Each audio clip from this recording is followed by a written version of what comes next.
시청자 여러분 안녕하십니까. 복지TV 뉴스입니다.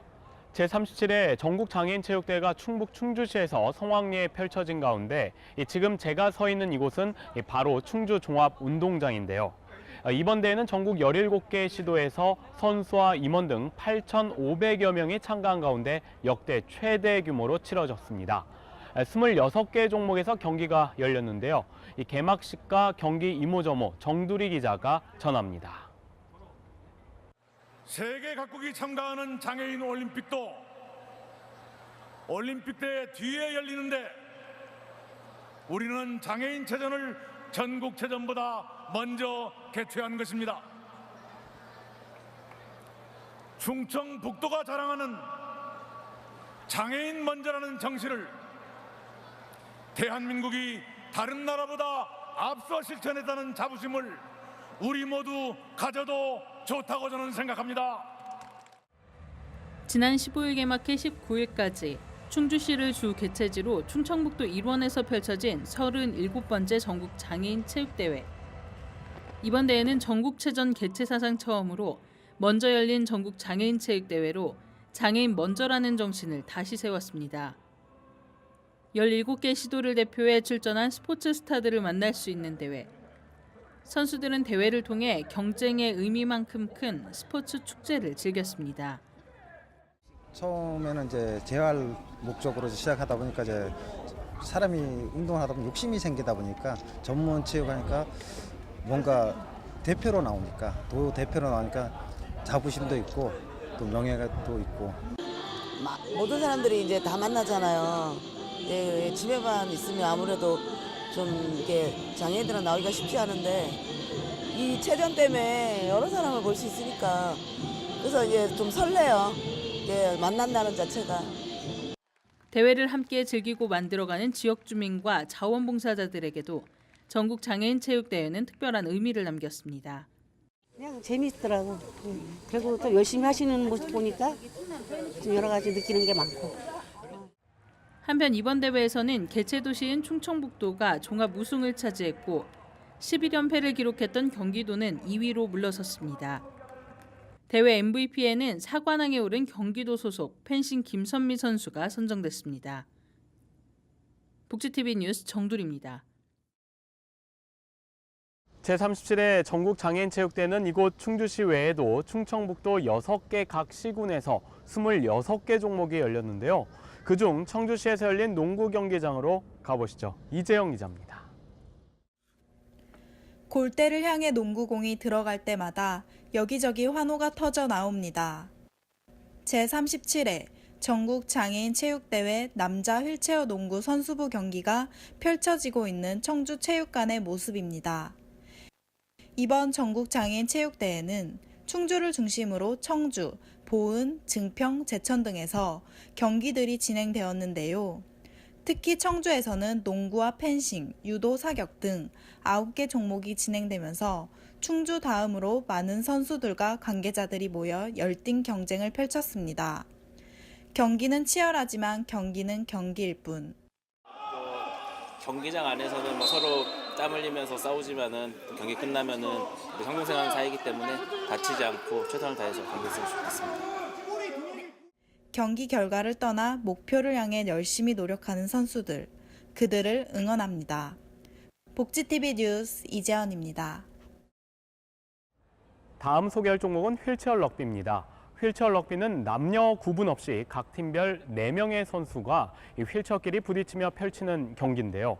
이번 휠체어 럭비 대회에 출전한 충북 대표팀 박우철 선수를 소개합니다. 며칠 전 IPC 국제장애인 올림픽위원회 8월 이달의 선수로 선정됐는데요. 박 선수를 만나봤습니다. 휠체어가 부딪히는 소리가 가득 찬 제천 의림지 다목적 체육관. 제37회 전국 장애인 체육대회 휠체어 럭비 경기가 한창인 이곳에 애뜬 얼굴의 박우철 선수가 있습니다. 이제 만 18살의 고등학교 3학년 박우철 선수는 IPC 국제 패럴림픽위원회 선정 8월 이달의 선수에 이름을 올렸습니다. 지난달 25일부터 31일까지 뉴질랜드에서 개최된 IWRF 아시아 오세아니아 챔피언십에 출전했던 국가대표팀은 아쉽게 4위에 머물렀지만 박우철 선수가 MVP와 2.0포인트 우수 선수로 선정되며 실력을 인정받았습니다. 저도 잘 모르겠어요.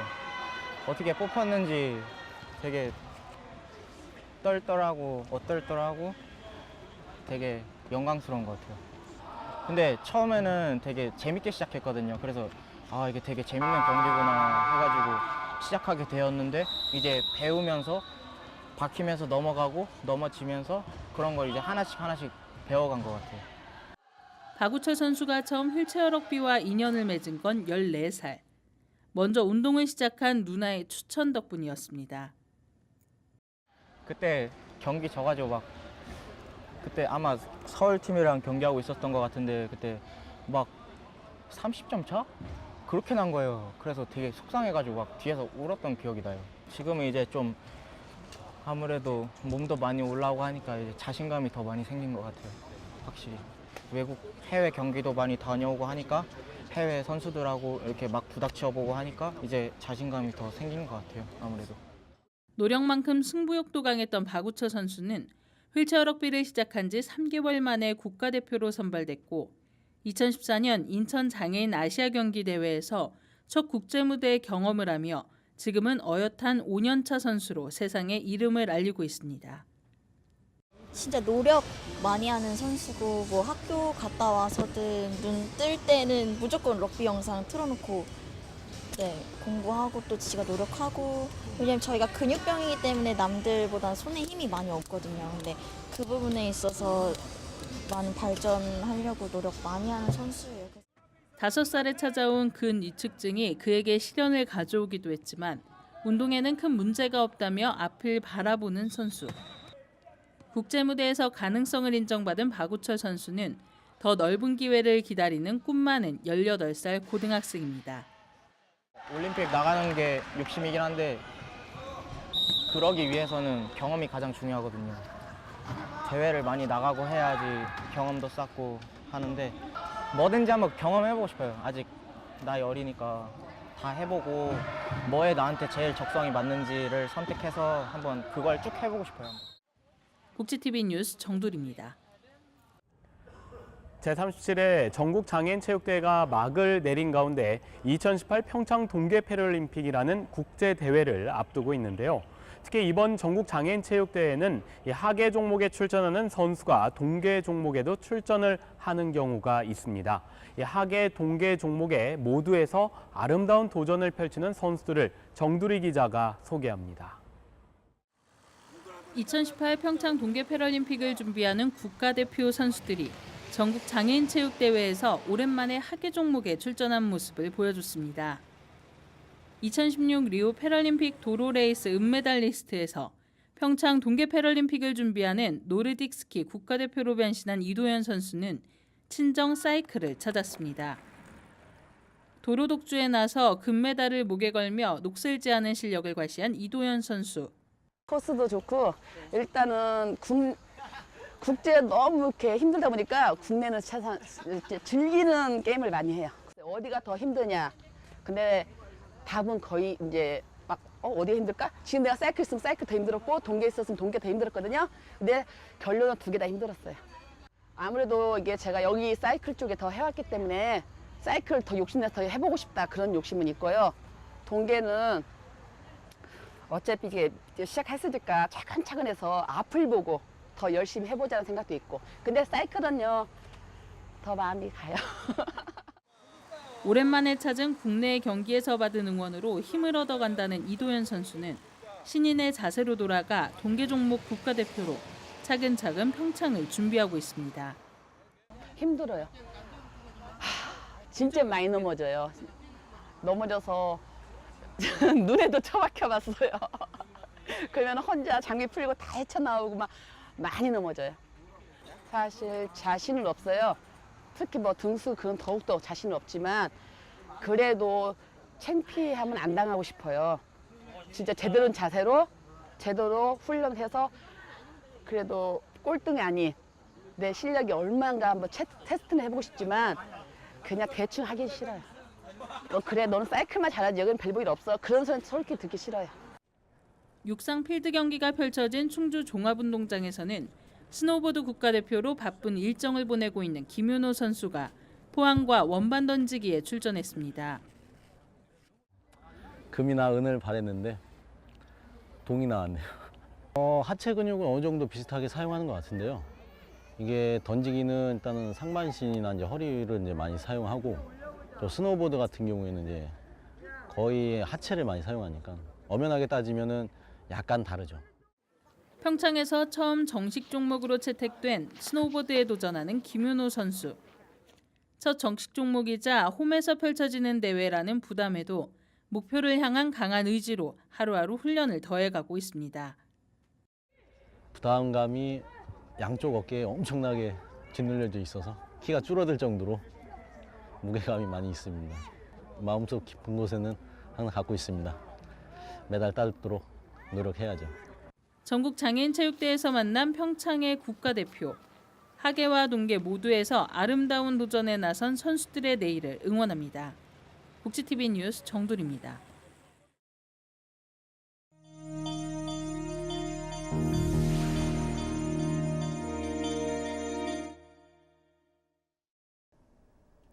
글로벌 외식기업 롯데 GRS가 한국시각장애인연합회 프랜차이즈 산업협회와 함께 시각장애인용 점자 메뉴판 보급화를 위한 협약식을 진행했습니다.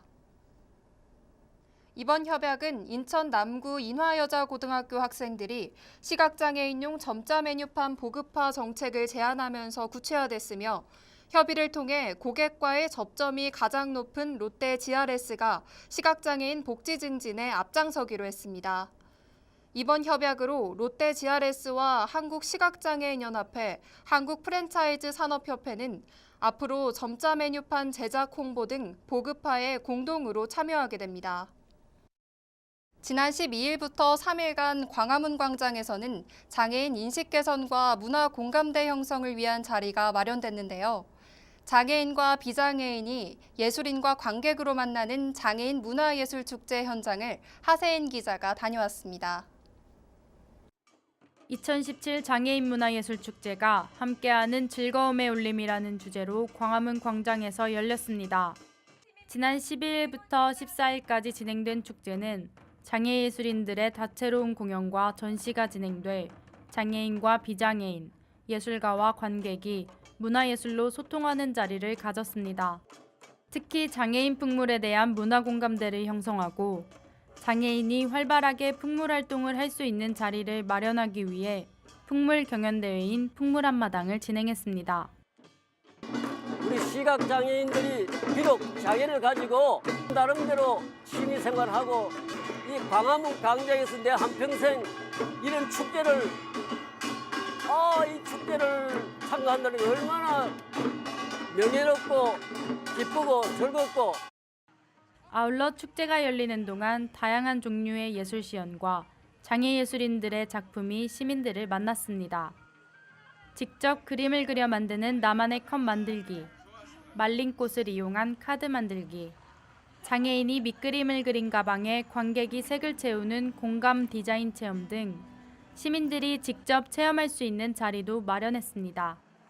지금까지 많은 분들이 장애인 축제라 하면 장애인들만의 잔치라고 생각을 많이 해요.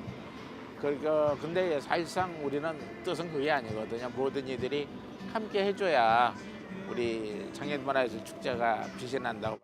또 안대 회장은 축제를 통해 대중성을 향상시켜 장애예술인을 더 좋은 자리에서 만날 수 있는 기회가 마련됐으면 한다고 전했습니다.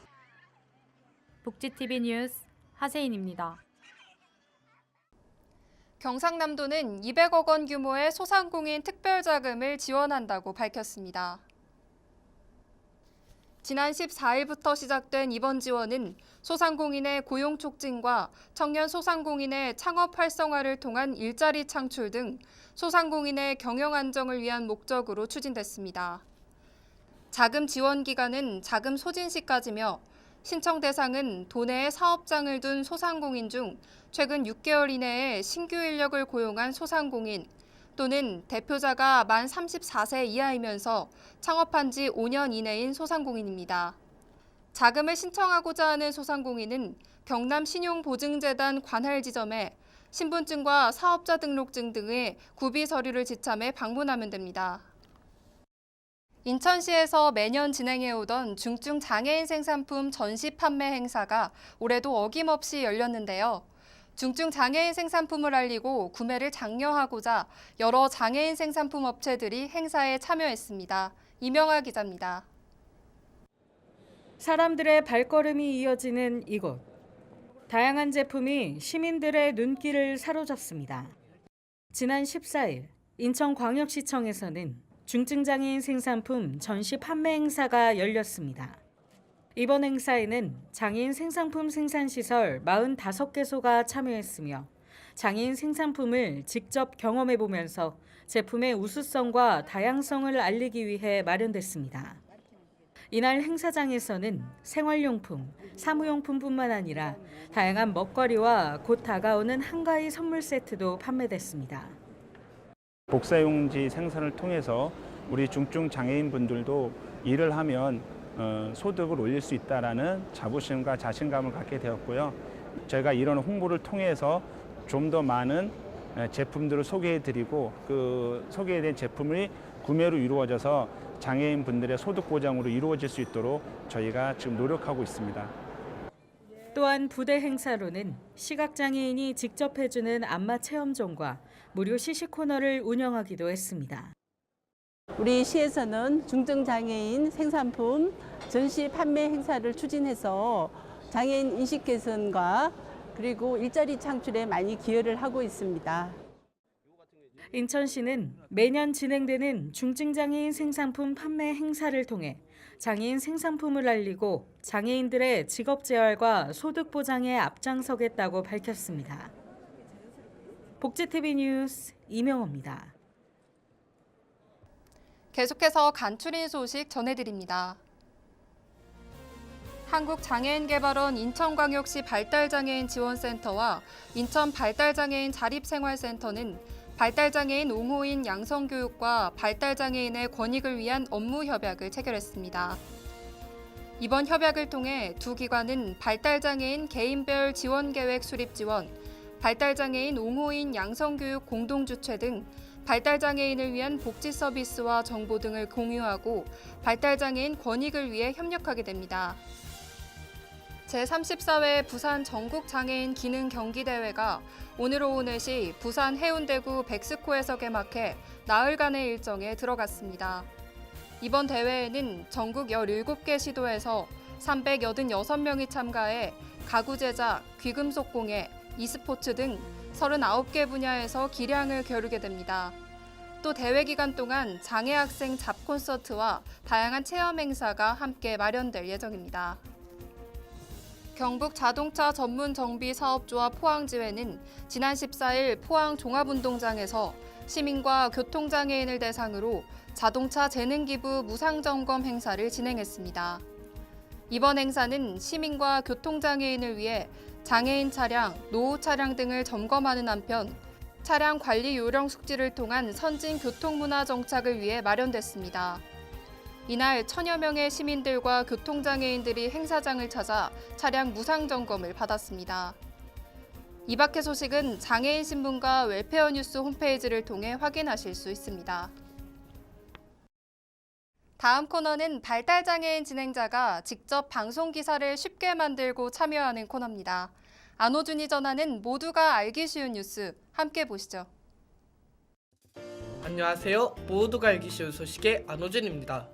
시청자 여러분은 독감과 감기의 차이를 아시나요? 요즘같이 일교차가 큰 날씨 때문에 감기에 걸려 고생하신 분들이 많을 텐데요. 감기는 보통 특별한 치료를 하지 않아도 저절로 나을 때가 많습니다. 합병증도 별로 없고요. 하지만 독감은 좀 다른데요. 감기에 걸렸을 때보다 높은 열이 나고 근육통, 두통, 오한, 몸살 등 다양한 증상이 나타나고 증상이 나타나는 시간도 깁니다. 합병증도 흔해서 심한 경우 생명을 잃을 수도 있습니다. 나이가 많거나 심장병이 있거나 폐가 원래 안 좋거나 천식, 당뇨가 있다면 특히 독감을 조심해야 합니다. 독감이 유행하는 시기가 되면 독감 예방주사를 맞는 것도 독감을 피할 수 있는 좋은 방법인데요. 많은 분들이 독감 예방주사를 한 번만 맞아도 된다고 생각하시는데요. 독감 예방주사는 매년 맞아야 한다는 사실 꼭 명심하시고요. 독감은 날씨가 추워지는 때부터 다시 따뜻해지기 직전까지 유행하니까요. 미리미리 준비하셔서 건강한 가을 겨울 보내세요. 제37회 전국 장애인 체육대회가 모두 끝났습니다. 이번 대회 성공적 개최는 이 출전 선수들뿐만 아니라 자원봉사자들의 역할과 이 충북도민들의 관심이 있었기 때문인데요. 이제 2018 평창 동계 패럴림픽이 곧 열립니다. 이 성공적 개최를 위한 국민 모두의 뜨거운 관심과 참여 부탁드립니다. 행복한 미래를 여는 방송 복지TV 뉴스를 마칩니다. 시청해주신 여러분 고맙습니다. 우리 주변에서 일어나는 불공정한 사례부터 억울한 사연, 따뜻한 미담까지 장애인 신문과 웰페어 뉴스 홈페이지를 통해 보다 다양한 소식을 접할 수 있습니다. 시청자 여러분의 제보를 기다립니다. 웰페어 뉴스 홈페이지 또는 전자우편, 전화번호 02-2655-9519로 많은 제보 바랍니다.